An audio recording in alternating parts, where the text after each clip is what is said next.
Aujourd'hui, j'ai fait une bêtise, j'ai fait une pipe à mon mari. Voici ce qui s'est passé il y a quelques minutes. Mon mari s'est réveillé pour aller travailler et est allé dans la salle de bain pour faire pipi, mettre du déodorant, se brosser les dents, etc. Il a fait tout cela nu et est venu dans le salon où je me trouvais. Il a fait tout cela nu et est entré dans le salon où je me trouvais. Il a fait l'idiot et a commencé à danser en se tortillant, faisant évidemment osciller sa bite. J'ai couru vers lui avec l'intention de lui sucer la bite pendant 1 minute, mais immédiatement après l'avoir mise dans ma bouche, une goutte de pisse a touché ma langue et j'ai failli lui vomir dessus. Il a de la chance que je ne l'ai pas fait. Je tiens à préciser qu'il utilise toujours une lingette pour essuyer son pénis après l'avoir fait pipi parce qu'on ne sait jamais quand je vais mettre sa bite dans ma bouche, mais quand il a fait sa petite danse, il en a fait jaillir un peu et oui. Alors oui, c'est comme ça que ma matinée a commencé lol. Trop long. Je n'ai pas lu. En fait, c'est juste moi qui ajoute des lettres à ce post, vous n'êtes pas obligé de le lire. Apparemment, je n'ai pas écrit assez dans le texte ci-dessus pour que les modérateurs l'approuvent parce qu'il n'y avait pas assez de caractères, alors j'ajoute ceci dans l'espoir que ce soit suffisant parce que même si c'est follement embarrassant pour moi, c'est trop drôle pour ne pas le partager. C'est cependant trop embarrassant de le dire à quelqu'un qui me connaît, alors je le fais. J'espère que c'est assez de lettres parce que je n'ai rien d'autre à dire, sauf que je pense que c'est débile d'obliger les posts à faire 750 caractères. Et dit, ok donc waouh pour éclaircir quelques points afin de ne pas avoir à le taper plusieurs fois. On me demande souvent quel mec s'essuie la bite après l'avoir pissé. Réponse, un mec qui se fait sucer la bite au hasard, en voiture, lol. Le jeu aléatoire est juste quelque chose que nous faisons, je sors aussi mes seins au hasard et il les suce rapidement. Un peu de pisse n'a jamais tué personne, mais ce n'est pas agréable quand c'est dans la bouche, sauf si c'est votre truc. De plus, je suis enceinte et j'ai un estomac sensible, ce qui explique probablement pourquoi j'ai eu un haut le cœur, mais c'est dégoûtant pour moi de toute façon. Il n'y a aucune raison de le plaindre. Dès que c'est arrivé, j'ai dit non, pipi. Entre deux bâillons et il est mort de rire. Après nous être calmés, il s'est excusé pendant que je mourais de rire.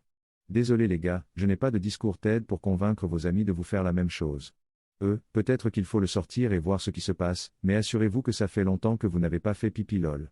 Les mods seraient fiers du nombre de lettres que j'ai utilisées maintenant lol oh oui, les mods ont dit que je devais mettre trop long.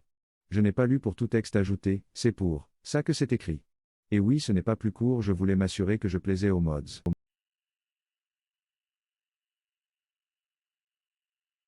Aujourd'hui, j'ai mal interprété le geste du bras du PDG lors d'un entretien d'embauche et je l'ai embrassé comme si nous étions les meilleurs amis du monde.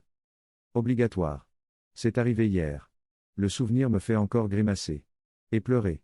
J'ai passé un entretien d'embauche avec un PDG, en personne, malgré Covid. J'étais super nerveuse, comme d'habitude. Peut-être même plus que d'habitude, parce que je voulais vraiment ce travail. J'ai essayé de me calmer, mais au moment où mon interlocuteur est arrivé, je sentais littéralement mon cœur battre dans ma gorge.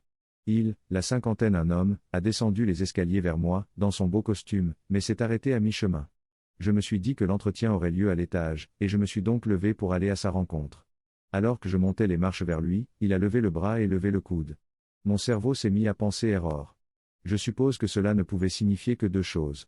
Cela aurait pu signifier, A. Prenez mon bras, madame, pour que je puisse vous escorter jusqu'à la chambre comme si nous nous promenions ensemble sur la promenade, ou, B. Donnez-moi un coup de coude, puisque nous ne pouvons pas nous serrer la main, ce qui n'est pas du tout un geste inhabituel aux Pays-Bas.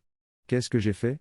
Oui, j'ai choisi l'option A et je me suis empressé de serrer les bras de cet homme étrange que je n'avais jamais rencontré de ma vie, comme si je lui disais oui, mon bon monsieur, allons nous promener.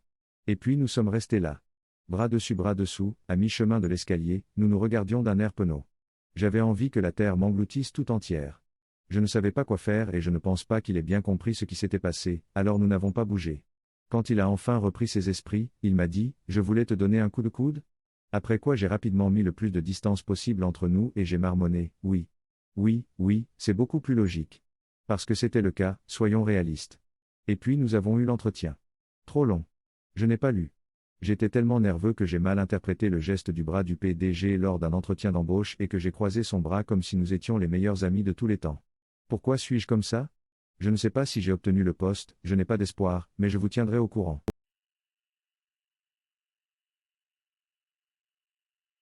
Aujourd'hui, j'ai fait une erreur en ayant des cheveux longs. Aujourd'hui, j'ai commencé ma routine matinale habituelle en sautant dans la douche. J'ai commencé à faire ma routine sous la douche, me savonner, me raser les aisselles, réfléchir à tous mes problèmes personnels et à mes griefs, et à la façon dont je pourrais les résoudre. Alors que je me rince, je remarque que le siphon ne fait pas le travail qui lui est dévolu. Il s'agit principalement d'évacuer l'eau. Notre drain est inhabituel car il s'agit d'un drain rectangulaire, long et fin, recouvert d'une tuile amovible. Il y a un très mince espace pour que l'eau s'écoule sous la tuile jusqu'à un trou situé en dessous. L'obstruction de l'écoulement est un phénomène courant qui peut être facilement résolu en enlevant les cheveux accumulés dans l'interstice. J'essaie et j'enlève quelques poils et autres débris qui ressemblent à la taille, à la forme et à la consistance du vomi de mon chat. Je continue à me doucher mais l'eau commence à déborder sur le sol de la salle de bain et il n'y a aucun signe d'évacuation de l'eau. Je pense qu'il vaut mieux que les conneries se terminent et que je coupe l'eau. Je soulève le carrelage et j'appelle mon mari en lui disant, trouve-moi une baguette pour que je puisse déboucher l'égout. Il est comme. Quoi? Une baguette? Attendez. Insérer un roulement d'yeux. De sa part. Quoi qu'il en soit, il revient avec un long bâton orange, fin et flexible, muni de crochets sur toute sa longueur. Je me dis. Oh cool, un déboucheur de canalisation. Il l'enfonce dans le trou d'évacuation et le tire de haut en bas. Puis il se bloque et ne veut plus sortir. Il tire plus fort et ce qui ressemble à une boule de poil commence à sortir. À ma grande horreur, la boule de poil ne s'arrête pas et se transforme en une limace de poil de 15 pouces de long et d'environ 3 pouces de large. Vous savez quand un magicien sort des mouchoirs d'un chapeau? C'est mon mari qui a sorti ma limace de cheveux de l'égout. J'étais mortifié et révolté, mais mon mari s'en est sorti comme un champion. Ensuite, toute l'eau s'est écoulée joyeusement dans l'égout. Nous ne parlerons plus jamais de la limace de la douche. Trop long. Le siphon de ma douche était bloqué par une énorme limace de cheveux.